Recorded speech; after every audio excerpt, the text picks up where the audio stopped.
திருவொற்றியூர் இஸ்லாமிய கபர்ஸ்தான் நிர்வாகிகள் ஏற்பாட்டில் அனைத்து சமுதாய சமூக நல்லிணக்க இஃப்தார் நிகழ்ச்சி நடைபெற்றது. சென்னை திருவொற்றியூர் பேசன் ரோடு 7வது வார்டு பகுதியில் அமைந்துள்ள திருவொற்றியூர் இஸ்லாமியர்களின் கபர்ஸ்தான் மைதானத்தில் அனைத்து சமுதாய சமூக நல்லிணக்க இஃப்தார் நிகழ்ச்சி நிர்வாகிகள் ஏற்பாட்டில் நடைபெற்றது. இதில் சிறப்பு விருந்தினர்களாக முன்னாள் காங்கிரஸ் எம்பி JM ஹாரூன் மற்றும் திமுக மேற்கு பகுதி செயலாளர் வழக்கறிஞர் அருள்தாசன், 7வது வார்டு அதிமுக மாமன்ற உறுப்பினர் டாக்டர் கார்த்திக், ஆவடி காவல்துறை ADSP பாஸ்கரன், மருத்துவர் யாசின் ஆகியோர் கலந்து கொண்டு நோன்பு திறந்தனர். இந்நிகழ்வில் திருவொற்றியூர் சுற்றுவட்டார பகுதியில் உள்ள இஸ்லாமிய ஆண்களும் பெண்களும் குழந்தைகளும் 500க்கும் மேற்பட்டோர் மற்றும் அனைத்து கட்சி நிர்வாகிகளும் கலந்து கொண்டு நோன்பு திறந்தனர்.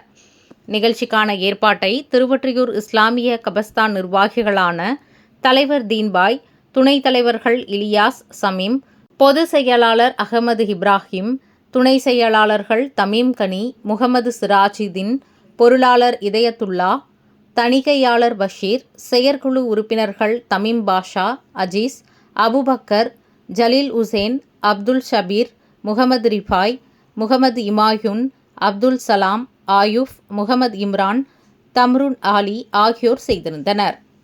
இஸ்லாமிய அடக்கஸ்தலத்தில் நடைபெறுகின்ற நோன்பு திறப்பு நிகழ்ச்சிக்கு அனைத்து கட்சியிலுமிருந்தும் பிரமுகர்கள் வந்தார்கள். உண்மையிலே தமிழகம் இன்றும் தழைத்தோங்கி இருக்கின்றது. சமூக நல்லிணக்கம் இங்கே நல்ல முறையில் இருக்கின்றது என்பதற்கு இந்த கபர்ஸ்தானிலே நடந்த, இந்த அடக்கஸ்தலத்திலே நடந்த இந்த நோன்பு திறப்பு பெருநாள் என்பது, திருநாள் என்பது ஒரு வரவேற்கத்தக்கதாக, போற்றத்தக்கதாக அமைந்துவிட்டது. இதே போன்று தமிழகம் எங்கும் உள்ள இஸ்லாமிய மக்கள் அனைத்து சமுதாய மக்களோடு அண்ணன் தம்பிகளாக, மாமன் மைத்துனர்களாக உறவோடு இருந்து வாழ்ந்து தமிழகத்திற்கும் வலு சேர்க்க வேண்டும், இந்த நாட்டிற்கும் வலு சேர்க்க வேண்டும் என்று கேட்டுக்கொள்கிறேன். இது மிகவும் ஒவ்வொரு குடிமகனுக்கும் ஏற்பட்ட ஒரு இழுக்கு என்றே நான் கருதுவேன்.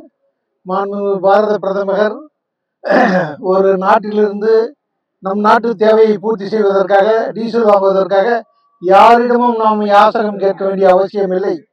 யாசகம் கேட்க வேண்டிய நிலையில் இந்தியா இல்லை.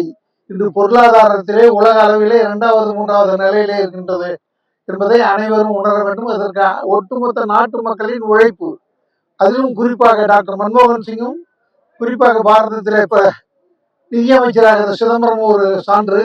வங்கிகளிலே போதிய அளவிற்கு பணத்தை கையிருப்பு வைத்தார்கள், அந்நிய செலாவணியும் கையிருப்பில் வைத்தார்கள். இப்ப ஏறுவதும் இறங்குவதுமாக இருக்கின்றது. ஆகவே மன்மோகன் சிங் அரசு என்பது இந்த நாட்டுக்கு ஒரு தலை சிறந்த ஒரு ஆட்சியை, ஒரு நல்ல ஒரு சேமிப்பு மிகுந்த ஒரு ஆட்சியை, ஃபாரின் ரிசர்வ் அதிகம் வைத்திருந்த ஒரு ஆட்சியை தந்தது என்பதை யாரும் மறந்துவிடக்கூடாது. அது கட்சி மேலிடம் ஏற்றுக்கொண்டார்கள். கட்சி மேலிடம் என்ன செய்கின்றதோ, என்ன பொறுப்பை ஏற்றுக்கொள்கின்றதோ அதை ஒவ்வொரு காங்கிரஸ்காரனும் முழு மனதோடு ஏற்று அவர்களுக்கு ஆதரவு அளிப்பது எங்களது கடமை. நாங்கள் அதை வரவேற்கின்றோம். திருவொற்றியூர் இஸ்லாமியர்கள் கபர்ஸ்தான் நிர்வாகம் நடத்துகிற இந்த சிறப்புமிக்க இஃப்தார் நோன்பு நிகழ்விலே இன்றைக்கு கலந்து கொண்டிருக்கிறோம். இந்த நிர்வாகம் மிக சிறப்பான முறையில் இந்த இஃப்தார் நிகழ்வை நடத்தி இருக்கிறார்கள் இந்த கபர்ஸ்தானில். இந்த கபர்ஸ்தான் என்பது நம்முடைய திராவிட மாடல் நாயகர் தமிழ்நாடு முதல்வருடைய அவர்களிடத்திலே இந்த நிர்வாகம் வைத்த கோரிக்கையை அடுத்து இந்த கபர்ஸ்தானுக்கான இடம் ஒதுக்கீடு செய்யப்பட்டது. தொடர்ந்து இன்னும் 2 இடங்களிலே நம்முடைய இஸ்லாமிய சகோதரர்கள் கேட்டதன் அடிப்படையிலே 2 கபர்ஸ்தான்களுக்கான இடமும் 3 சமுதாயமும் இடம்பெறுகிற வகையில ஒரு கபர்ஸ்தானுக்கான இடமும் ஒதுக்கீடு செய்யப்பட இருக்கிறது. எல்லா நிலையிலும் சிறுபான்மை மக்களாக இருந்தாலும் சரி, நம்முடைய இஸ்லாமிய மக்களாக இருந்தாலும் சரி, எல்லா நிலையிலும் அவர்களுக்கு பாதுகாப்பாக போற்றுகிற ஒரு அரசு தான் நம்முடைய திராவிட மாடல் அரசு. அவர்களை போற்றி நிற்கிற, காத்து நிற்கிற ஒரு முதல்வர் தான் நம்முடைய திராவிட மாடல் நாயகர் முத்துவேல் கருணாநிதி ஸ்டாலின்.